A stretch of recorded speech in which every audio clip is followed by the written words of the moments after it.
We are live, man. I'm fired up. It's Wednesday. I'm here every Wednesday with the amazing Lissette Hurtado. Lissette, how you doing? I'm doing fantastic. How are you? I'm awesome, man. I'm always awesome. I appreciate you asking. Happy almost Christmas. Yes, it's almost a magical time of the year. We're really excited.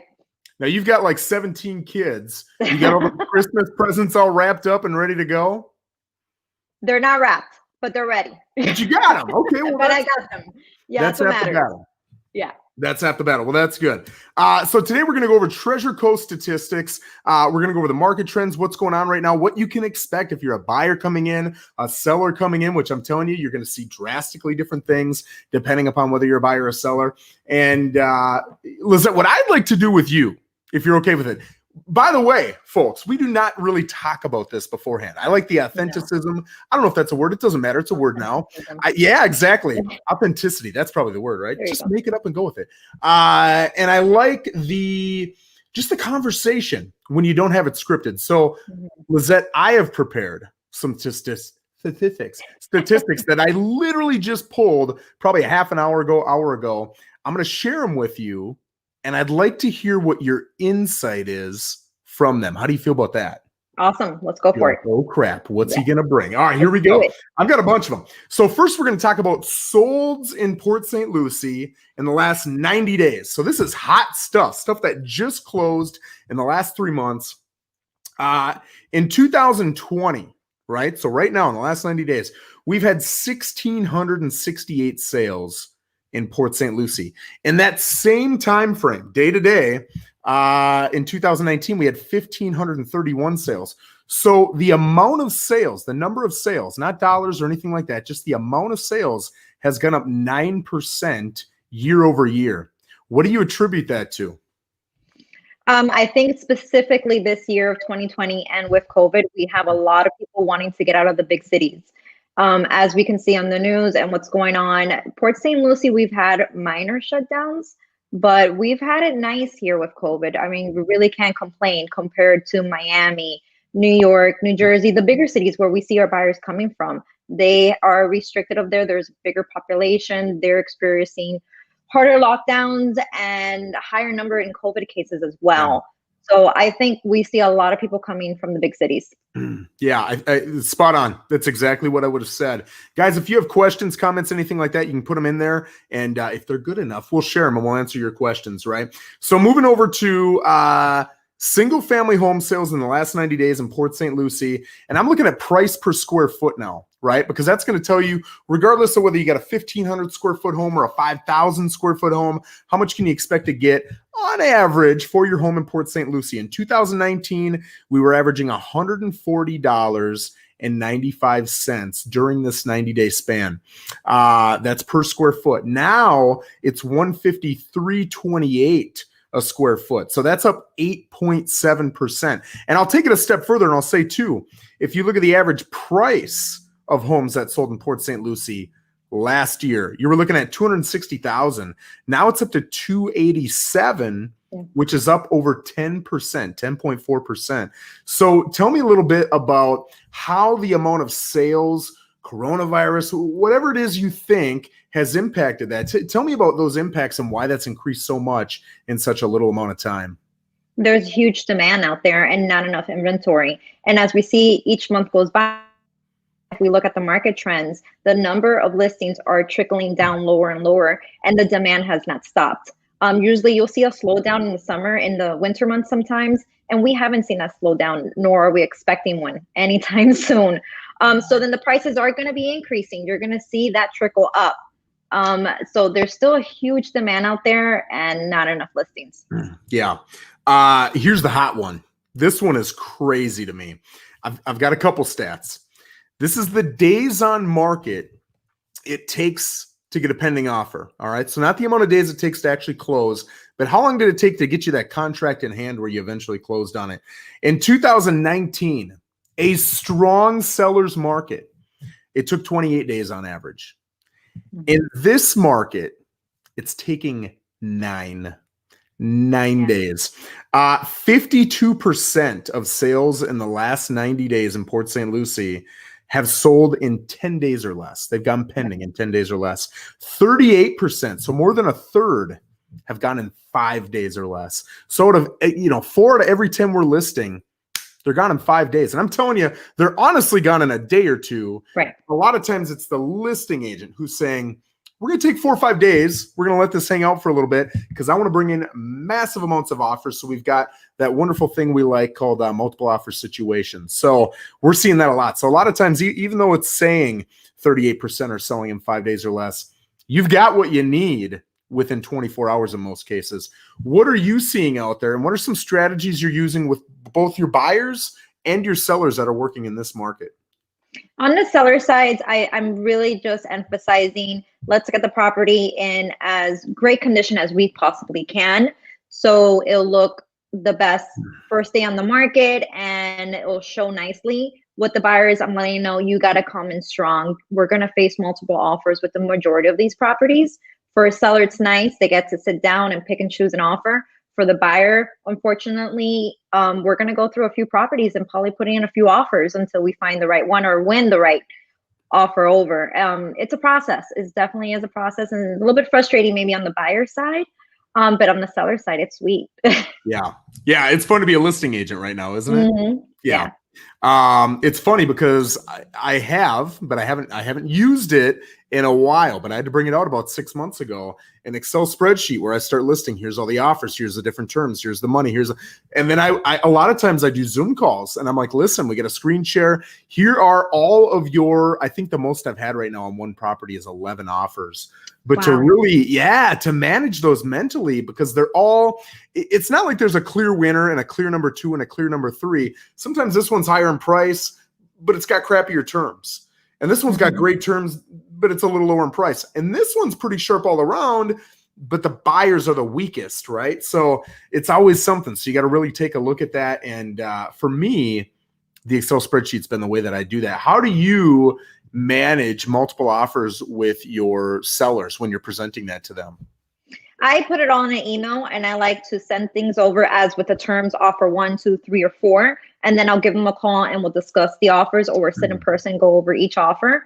But I like to have it in writing as well so they can see visibly what are the terms, who's financing, who's cash, who's VA, who has FHA, the amount being offered, and if there's any concessions with those offers. Yeah, I like that. All right, now we're going to switch from talking about sold properties to what's currently on the market, right? So right now in Port St. Lucie, there are 728 available properties, right? Just properties of any type. 598 of them are single family homes. That's what most people want, are the single family homes. So we don't even have 600 available homes in a 200,000 person city. That's crazy to me. That's crazy to me. So of those 598, because I'm always getting asked, I'm sure you are too, Joe, I just want something modest. Doesn't have to be great, but I only want to spend maybe $250,000, $300,000, and I'd like an acre, just an acre or two. Exactly, right? Like people don't understand. In Port St. Lucie, an acre is not a thing. Everything is cut into quarter acres, and that's just the way it is, right? So I feel bad coming back and saying, dude, I hope you got $1 million because that's about what it's going to cost. And I jokingly say that, but let's dig into the numbers. Of the 598 that are currently available, 13 of those 598, so that's less than 3%, have an acre or more. 13. Wow. Right? Of those 13, one is at $225,000. The other 12 start at $626,900 and go up to $8 million. And from memory, I want to say 3 or 4 of them were 7-figure properties. So again, if you're in that modest price range and you're picky on anything, and you want an acre, it's just not something that's going to happen in the city of Port St. Lucie, right? You're going to have to go to Okeechobee. You're going to have to go to Vero Beach or north of Vero Beach, go inland. It's just not feasible. And a lot of people are like, okay, well, let's look at vacant land and we'll build. But they don't want to pay the building costs. And to even buy an acre right now, good luck finding that for under 6 figures. I mean, it's starting to get really pricey out there. What are you seeing with acreage? And is that something that you are also seeing as a pretty big request right now? I've gotten that question a few times, and I always get it from my people from New York or New Jersey. They think we're sitting on a huge amount of land down here, and I drive them around a little bit, and I show them And you will come across a property once in a while that has a lot right next to it that the owner bought and it looks beautiful and they have their RV parked there. But those people aren't moving anytime soon. No. So it's very difficult to find the amount of land that some of these buyers are looking for. It just doesn't exist, unfortunately, here in Port St. Lucie within the city limits. Yeah. And people who have acreage look at it as gold. They're not letting it go unless you're paying the big bucks. And one thing we're seeing, not just with acreage, but with lots right now, because new construction has taken off. And I was just doing I don't remember if it was with you or someone else I was doing this video with, but we were looking at new construction prices per square foot compared to pre-existing. And it was within a percentage or two. Like literally, I broke it down into $300,000 and less and $300,000 and more. One of them, it was 1.5% more expensive to build new. The other one, it was 2% cheaper to build new. And so it was very, very, very similar prices. And I think because of that, you're seeing just normal vacant lots that literally 6 months ago you were getting for 30, 35, maybe 40 grand. Now we're shopping for these suckers. You can't find anything under 60,000. And one of the big problems we're having with that is a lot of these are financed. In fact, the majority of them are financed. And if they're financed, you got to get an appraisal. If you got to get an appraisal and there are no comps at 55, 60, 65 grand, it's cool. It's super fun that a lot of these lots are in demand. But if you don't have the appraisal to back it, then you don't have the financing to fund it. And now you're shopping for cash buyers. Cash buyers know they're cash buyers and they're only in it so that they can invest or so that they can build something and make money off of it. So I see right now lots have kind of hit a wall. What are you seeing with lots? I know you do even more lots than I do. I've been a lot lately. That's not a good problem, yeah. Yeah. A couple points there. One with new construction. I do advise my clients to take a look at new construction. It's a great opportunity and you're not going to face multiple offers. So if you have the time on your hands that you could sit and wait for the property to be built because there's not many specs on the market as well, go that route. With lots, I'm also advising sellers. A lot of people think they're going to sit on the lot and wait till it reaches 100 grand. A lot of people did that back before the crash, and what happened, they never reached that number and lost their opportunity. So I am advising the sellers, don't hold out for such a high number. Let's look what's fair right now on the market, and let's go off of that number. So that's really important. Lots are hard to come by. Everyone's trying to keep them tight because they do think they're going to be making more money within the next few months, and they are increasing. Sellers I was talking to last month were willing to sell them for 55. They now want 70. And that's a huge jump. Yep. Yeah. Yeah. And when you buy that lot as a builder, right? Because that's who's putting in these offers. You get any lot, you're going to get 3, 4, 5 offers from a builder tomorrow. All those offers, though, are given to you with them working their numbers backwards and saying, this is what I can sell a new construction home at, and it'll actually sell. This is what I can pay for the house. This is what I can pay for the lot. And they do that math backwards. Right now, there's a big discrepancy, in my opinion, between what sellers are asking and what builders can reasonably pay in order to be able to sell that property. So we're seeing that. I want to swing over to HOAs right now. It's the last thing I'm going to mention with actives. Right now, of the 598 single-family homes, and there's a realtor lesson in here too, 253 are in an HOA, 259, so roughly 50-50, right, are not in an HOA, and 86, the realtor hasn't listed if it's in an HOA or not. So a lot of times I will do a search. Like when somebody wants to do a search and you've got hundreds, thousands of options, as a realtor, we got a great cool tool called the MLS. It's kind of like Zillow, kind of like Trulia, kind of like Redfin, but it's on steroids, man. There are so many great search functions that you can utilize. If a realtor is utilizing the homeowner association search function and yours is in an HOA and I've got a client who wants an HOA, and you're one of the 86 who put no data in that field, I'm not going to find your listing. Same thing if my client is like absolutely not to an HOA. I can't go search all the ones that say yes and uncheck them because you have put nothing in there. So really, sellers, I know this sucks and I know you pay realtors a lot of money. Find a realtor who is diligent, who is hardworking. Check them We're people, man. Get the listing from your realtor and check all the data and make sure it's all correct, it's all accurate, and it's all filled in, because the more that stuff that's filled in, and it's not just for realtors searching for their clients, how many people listening, the first time they go out and start looking, you don't want the pitch from the realtor. You're going to go onto Zillow, Realtor, Trulia, Redfin, all those great sites, and you're going to start pulling that information yourself. So realtors, get that info filled in, man. Same with lots. I can't tell you how many lots don't put the square footage in there. And it's probably 10, 20% of the listings out there. If I'm searching by lot size, I'm not going to find your listing, whether it's big, small, medium, it doesn't matter. So get that in there. But roughly half who filled it in are in HOAs. Roughly half are not in HOAs. But here's the big discrepancy. The average asking price we'll start with not in an HOA, is $331,000. The average asking price in an HOA is $123,000 higher at 454. Wow. Yeah, wow. That's what I thought, right? I know this market pretty well. And when I saw that, I was like, whew, that is crazy. What do you think of that? That is interesting to know. And also depending on the HOA, because in some communities, you just won't have the comps yet that can back up those numbers. But if you have the numbers, and another interesting fact is that you have to take into account, do you have new construction within that HOA also? Yeah. So that plays a part with that pricing number.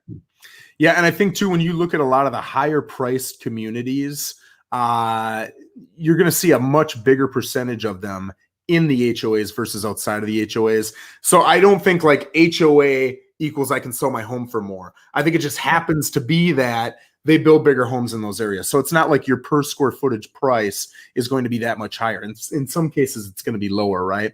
But it's really interesting to look at all that stuff. Any final thoughts before I let you go? Final thoughts. I keep getting the question, is there a crash?